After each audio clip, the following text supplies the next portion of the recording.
Welcome to यामिनीज पाठशाला। आप सभी का यामिनी की पाठशाला में स्वागत है। आज हम डिस्कस करेंगे कि एक परिचारक का कर्तव्य यदि उसे रोगी के घर जाके उसे परिचर्या देनी है तो उस समय एक परिचारक का कर्तव्य क्या होना चाहिए, किस प्रकार की उसे वहाँ सेवा का लाभ देना चाहिए, किस प्रकार का कर्तव्य वहाँ करना चाहिए, किस प्रकार का व्यवहार वहाँ पर रहने वाले लोगों के साथ करना चाहिए, उसके बारे में हम आज यहाँ डिस्कस करेंगे। तो शुरू करते हैं। चिकित्सालय में रोगी की परिचर्या आसान होती है। यहाँ पर निरंतर चिकित्सक द्वारा उचित निर्देश एवं अवलोकन होता है, परंतु रोगी के घर में परिचर्या अपेक्षाकृत कठिन होती है। अर्थात जब रोगी चिकित्सालय में रहकर अगर वो ट्रीटमेंट ले रहा है, चिकित्सा का लाभ ले रहा है, तो उस समय क्या होता है, वो जो चिकित्सा होती है, परिचर्या होती है, वो अत्यंत आसान होती है, क्योंकि वहाँ पर एक तो परिचारक जो होता है वो उसकी परिचर्या कर सकता है। दूसरा, चिकित्सालय जो चिकित्सक है चिकित्सालय में, वो चिकित्सक जो होता है वो समय समय पर उसका अवलोकन भी कर सकता है और उसकी लाभ हानि के बारे में भी बता सकता है। लेकिन घर पर अगर परिचर्या की जाती है तो थोड़ा कठिन होता है। क्यों होता है? क्योंकि रोगी का घर का वातावरण चिकित्सालय के वातावरण से भिन्न होता है तथा अपर्याप्त साधनों के बावजूद समुचित सेवा करनी पड़ती है। क्योंकि चिकित्सालय में सारी सेवाएं अपन को प्रदान हो जाती है, अगर आर्थिक अवस्था हो जाए तब भी वहाँ हमें एक जो है वो प्रदान हो जाता है। लेकिन अगर घर पे चिकित्सा की जा रही है, घर पे परिचर्या की जा रही है, तो सीमित संसाधनों के साथ आपको अच्छी सेवा देनी पड़ती है। इसीलिए घर पर जो है वो परिचर्या जो होता है वो कठिन होती है। इसके अतिरिक्त कभी कभी आर्थिक अवस्थाओं में परिचारक को रोगी के घर जाना पड़ता है। कभी कभी रोगी जीर्ण व्याधि से ग्रस्त होने के कारण व अत्यधिक दुर्बलता के कारण चिकित्सालय में आने में असमर्थ होता है। लेकिन कभी कभी क्या होता है कि रोगी जो होता है बिल्कुल चलने फिरने या किसी भी प्रकार की सुविधा से भी वो असमर्थ होता है, वो चिकित्सालय तक नहीं पहुंच पाता। तो उस समय जो परिचारक है उसको उसके घर पर जाकर उसकी चिकित्सा एवं परिचर्या करनी पड़ती है। इस स्थिति में उसे घर पर ही प्रशिक्षित व्यक्तियों से परिचर्या कराने का आवश्यकता पड़ती है। इस समय परिचारक अपने बुद्धि कौशल का परिचय देते हुए अत्यंत सावधानी पूर्वक रोगी एवं उसके परिजनों से व्यवहार करना चाहिए। इस समय एक परिचारक का ये कर्तव्य होता है कि वो अगर रोगी के घर पर जा रहा है तो वहां पर वो अच्छी तरीके से सेवा का लाभ भी दे और जो भी उसके रोग या रोगी के जो भी परिजन अभिभावक है उनके साथ बिल्कुल सहजता पूर्वक या एक मृदुभाषी होकर उनके साथ व्यवहार करें। अब इसमें दो पॉइंट आते हैं। अगर आप उसके घर पे जा रहे हैं तो आपको एक रोगी के घर पे जाने से पहले क्या तैयारी करनी है और रोगी के घर के जाने के पश्चात आपको क्या तैयारी करनी है उसके बारे में। अगर आपको किसी रोगी के घर पर चिकित्सा या परिचर्या करने जाना है तो पहले क्या क्या तैयारी आपको करनी चाहिए उसके बारे में हम यहाँ समझते हैं। तो सबसे पहला आता है चिकित्सक की अनुमति। अगर आपको बुलाया गया है रोगी की परिचर्या हेतु, घर पर बुलाया गया है, तो सबसे पहले जो होता है वो होती है आपकी चिकित्सक की अनुमति। ठीक है। परिचारक को रोगी के घर जाने से पूर्व चिकित्सक से अनुमति लेकर जाना चाहिए। यदि ड्यूटी काल है तथा चिकित्सक की उपस्थित है तो अनुमति के साथ रोगी की अवस्था व रोग के संबंध में उचित परामर्श भी लेना चाहिए। यदि उस समय एक तो आपको अनुमति तो लेनी है, दूसरा अगर उस समय जो आपको चिकित्सक है वो उपस्थित है तो उस समय जिस रोगी के लिए आप जा रहे हैं उस रोगी की संपूर्ण जानकारी चिकित्सक से ले लेनी चाहिए और कौन कौन सी चिकित्सा करनी है, कौन कौन सी औषधि करनी है, इनके बारे में भी उनसे परामर्श ले लेना चाहिए। यह अनुमति मौखिक या लिखित दोनों प्रकार की हो सकती है। अब आता है आपको निर्धारित वेशभूषा, यानी कि आपको जो भी आपको वेशभूषा जो चिकित्सालय से प्राप्त होती है उसी वेशभूषा पर आपको रोगी के घर जाकर परिचर्या देनी चाहिए। रोगी के घर जाने पर परिचारक को नियत गणवेश में जाना चाहिए, जिससे यह स्पष्ट होता है कि आगंतुक व्यक्ति चिकित्सा कर्मी है, ताकि वो आपको पहचान सके, आपकी गणवेश से आपको पहचान सके कि हाँ ये ही चिकित्सा कर्मी है। उसकी गणवेश जो होनी चाहिए वो स्वच्छ होनी चाहिए। स्वस्थ वस्त्र शरीर व मन दोनों को प्रसन्न रखता है, वह सेवा भाव को प्रदर्शित करता है तथा परिचारक की समाज के प्रति उच्च छवि को बनाता है।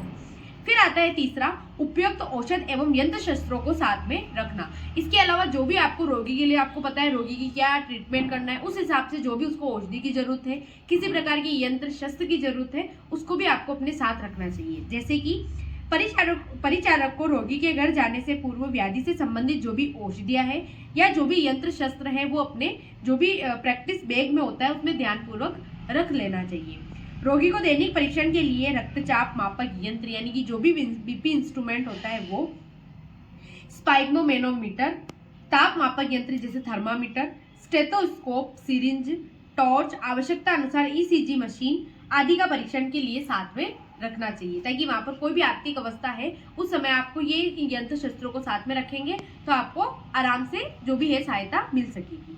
फिर आती है प्रकाश की उचित व्यवस्था। अर्थात यहाँ पर प्रकाश की उचित व्यवस्था से ये तात्पर्य है कि जब अपन संहिता काल में चलते हैं या चरक या सुश्रुत के काल में चलते हैं तो उस समय जो होती थी प्रकाश की व्यवस्था अत्यंत कम होती थी। आपको रास्ते में प्रकाश की व्यवस्था नहीं मिल पाती थी या फिर रोगी के घर पे भी आपको प्रकाश की व्यवस्था नहीं मिल पाती थी। उस समय इस प्रकाश की व्यवस्था से आप उसकी जो उचित जो है वो जो भी परिचर्या है वो कर सके। इसके लिए यहाँ पे प्रकाश की व्यवस्था अर्थात आत्तिक अवस्था सामान्यतः रात्रिकालीन होती है। शहरी क्षेत्रों में तो प्रकाश की व्यवस्था हो जाती है, लेकिन जो भी ग्रामीण क्षेत्र होते हैं वहां पर प्रकाश की व्यवस्था नहीं मिल पाती। तो उस समय एक परिचारक का कर्तव्य होता है कि वो अपने साथ टॉर्च है या फिर जो भी प्रकाश के जो भी बल्ब वगैरह है उनको साथ में ले जाए। इस स्थिति में परिचारक को टॉर्च, लैंप आदि की व्यवस्था रखनी चाहिए। कभी कभी दैनिक परीक्षण में भी प्रकाश की आवश्यकता पड़ती है या परीक्षण करते समय प्रकाश के बंद हो जाने के कारण उचित परीक्षण नहीं हो पाता तथा रिकॉर्ड त्रुटि हो जाती है, तो इस समय परिचारक को प्रकाश की समुचित व्यवस्था कर लेनी चाहिए। फिर आता है चौथा, ऋतु का ध्यान रखना, अर्थात जिस प्रकार की ऋतु है उसके अनुसार आपको अपना जो भी कार्य है वो करना चाहिए। अर्थात जैसे मान लो ग्रीष्म ऋतु है तो उस समय आपको जो भी कपड़े चाहिए या फिर जो भी आपको सामान चाहिए। अगर शीत ऋतु है तो उस समय कौन कौन से कपड़े जैसे ऊनी वस्त्र वगैरह वो अपने लिए ले लेने चाहिए। देखो, मनुष्य के रोगग्रस्त होने का कोई नियत समय नहीं होता। इस बात को ध्यान में रखते हुए परिचारक को प्रत्येक ऋतु या समय में तैयार रहना चाहिए कि भाई जिस ऋतु में है तो इसके लिए आपको तत्पर रहना चाहिए हमेशा कि कभी कोई इमरजेंसी आ गई तो आप हमेशा साथ में आपके कपड़े वगैरह होंगे तो आप तुरंत अपनी जो भी ड्यूटी है या जो भी आपकी काम है उसको तुरंत प्रभाव से कर पाएंगे। मौसम से बचाव हेतु उपयोगी संसाधनों के साथ रखना चाहिए। जैसे मान लो वर्षा है तो वर्षा या धूप से बचने के लिए अगर वर्षा है तो आपको छाता रखना चाहिए या फिर जो रेनकोट आते हैं वो आपको साथ में रखना चाहिए। शीत ऋतु है तो उस समय ऊनी वस्त्र, दस्ताने, मोजे वगैरह जो होते हैं वो साथ में रखना चाहिए। इस संसाधनों का प्रयोग करने से परिचारक नियत समय पर अपने कार्यों को अच्छी तरीके से संपादित कर पाएगा। उसे किसी प्रकार की कोई दिक्कत, मान लो बाहर बारिश आ रही है और आपके पास छाता अवेलेबल नहीं होता है तो आप एक टाइम के लिए वहां पर आपको इंतजार करना पड़ेगा, किसी और से सहायता लेनी पड़ेगी, जिसके कारण आप अपने कार्य को थोड़ा सा करने में डिले हो जाओगे, थोड़ा लेट हो जाओगे और वो कार्य जो है वो अच्छी प्रकार से नहीं किया जा सकता। इसलिए आपको हर ऋतु में हर काम के लिए तत्पर रहना चाहिए। रात्रि काल में कुशल सहायक को साथ में ले जाना। इसके अलावा आपको पता नहीं है कि आपका रोगी का घर कहाँ है, उसका एड्रेस वगैरह नहीं पता है, तो जो भी कुशल सहायक जो जानता है, जो वहाँ का पता जानता है, उसको अपने साथ ले जाना चाहिए ताकि वो आपको दिशा निर्देश दे सके। परिचारक को रात में क्षेत्र के संबंधों में जानने वाले, मतलब जो भी उस जहाँ आप जा रहे हैं उस क्षेत्र के बारे में जो भी व्यक्ति जानते हैं उन्हें साथ में लेके जाना चाहिए। चिकित्सा कार्य का ज्ञान रखने वाले, जो औषध यंत्र शस्त्र के प्रयोग में सहायता कर सकता है, ऐसे कुशल सहायक को साथ में ले जाना चाहिए। मतलब एक तो वो उस क्षेत्र के बारे में जानता हो, दूसरा वो थोड़ी सी परिचर्या करनी भी उसे आती हो, तीसरा वो जो औषधि एवं यंत्र शस्त्रों को चलाना जानता हो ताकि आपको किसी और की सहायता मिल सके तो आप अपनी सहायक की सहायता ले सके। ऐसे व्यक्तियों को साथ में ले जाना चाहिए।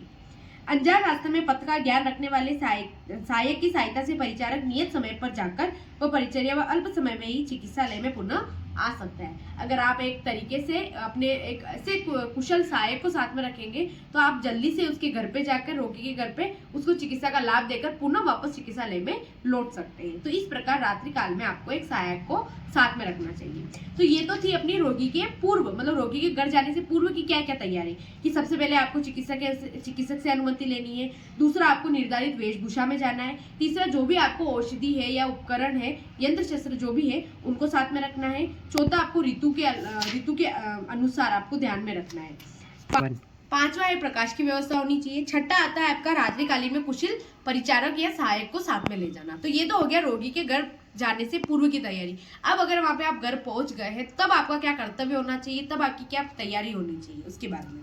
तो सबसे प्रथम आता है अभिवादन। आप रोगी के घर पे गए हैं, रोगी के जो भी अभिभावक है या खुद रोगी है उसे नमस्ते करके अभिवादन करना चाहिए।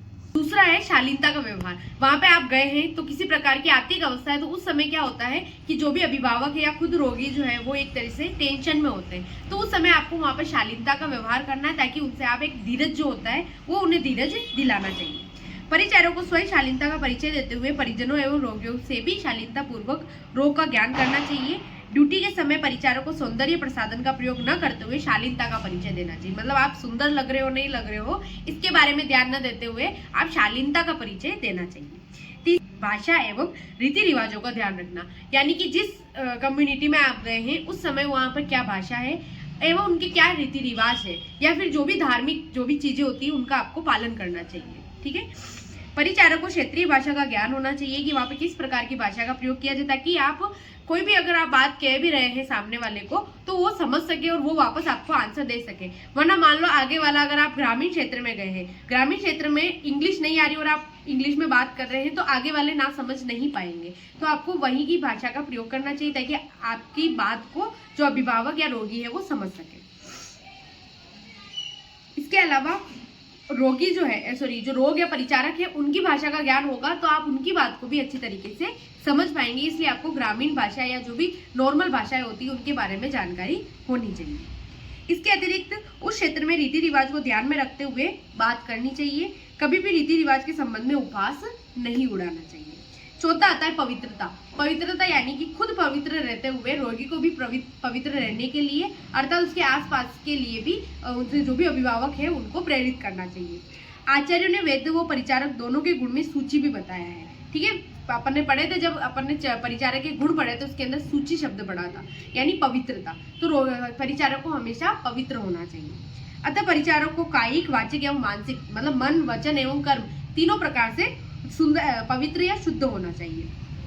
अपने पांचवा आता है अपने मुख्य कार्य पर ध्यान आकृष्ट करना, यानी कि आप वहां गए हैं, आपने अभिवादन किया, उसके बारे में आपने पूछा।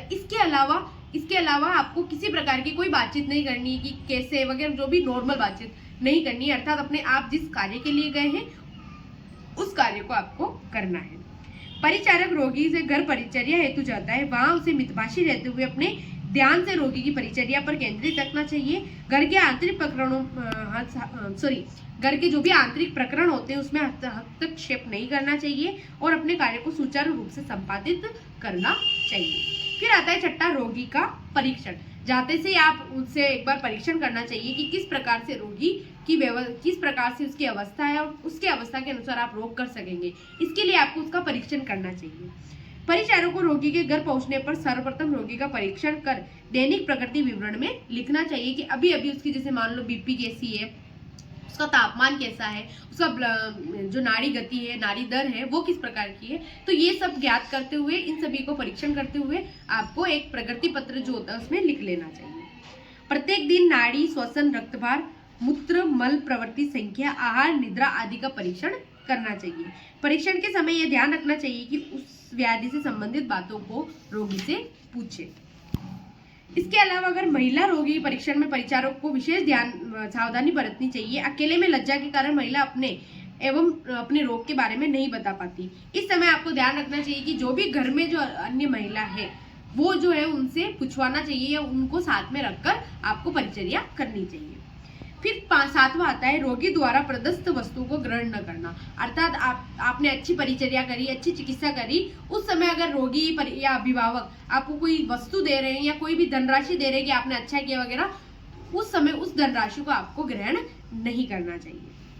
फिर आता है एक रात्रिकालीन ड्यूटी में परिचारक के कर्तव्य, कि जब आपकी ये रात्रिकाल में जो ड्यूटी है आपकी चिकित्सालय में, मान लो रात्रिकाल में ड्यूटी है, तो उस समय आपका क्या क्या कर्तव्य होना चाहिए।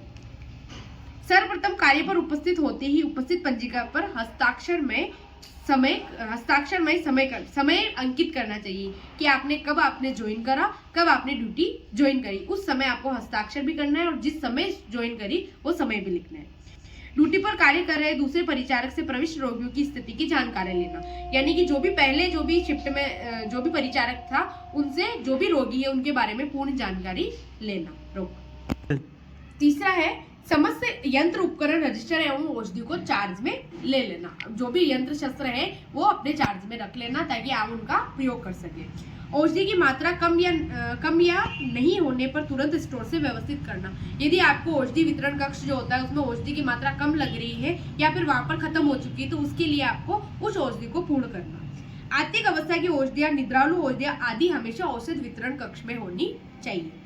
रोगी को अधिकाधिक आराम मिले इसलिए गद्दे, कंबल, चादर आदि पूरी व्यवस्था रहनी चाहिए। आर्थिक अवस्था आने पर रोग या रोगी के लक्षणों में वृद्धि होने पर चिकित्सक से परामर्श कर औषधि परिवर्तन करना चाहिए तथा उन्हें बुला लेना चाहिए। यदि किसी रोगी की आर्थिक अवस्था आ गई है उस समय में क्या क्या उसमें औषधि परिवर्तन करना है एक बार चिकित्सक से पूछ लेना चाहिए या फिर चिकित्सक अगर उपस्थित है तो उन्हें बुला लेना चाहिए।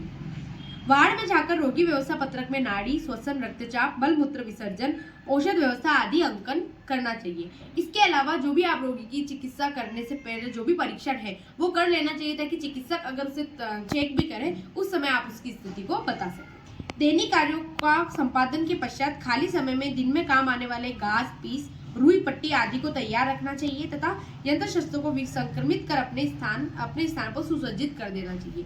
इसके अलावा जो भी चीजें या उपकरण काम में ली गई है उनको अच्छे से ऑटोक्लेव या फिर विसंक्रमित करके उन्हें सुव्यवस्थित रख देना चाहिए, ताकि आर्थिक अवस्था आने पर उनका पुनः प्रयोग किया जा सके।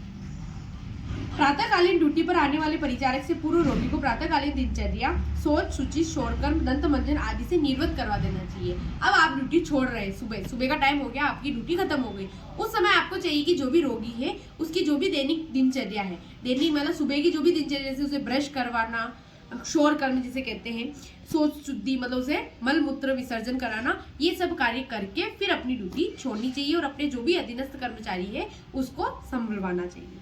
प्रत्येक वार्ड, शौचालय, मूत्रालय, विश्रामगृह, ड्यूटी रूम आदि में सफाई व विद्युत जल व्यवस्था सुचारू रूप से संचालित कराना चाहिए। मतलब जो भी आपके वार्ड है, जो भी जहाँ चिकित्सक बैठते हैं या फिर जो औषधि वितरण कक्ष है, वहाँ पर जल की व्यवस्था, मल मूत्र विसर्जन की व्यवस्था, वहाँ पर सफाई जो होनी चाहिए, सफाई व्यवस्था, इन सभी का ध्यान रखना चाहिए।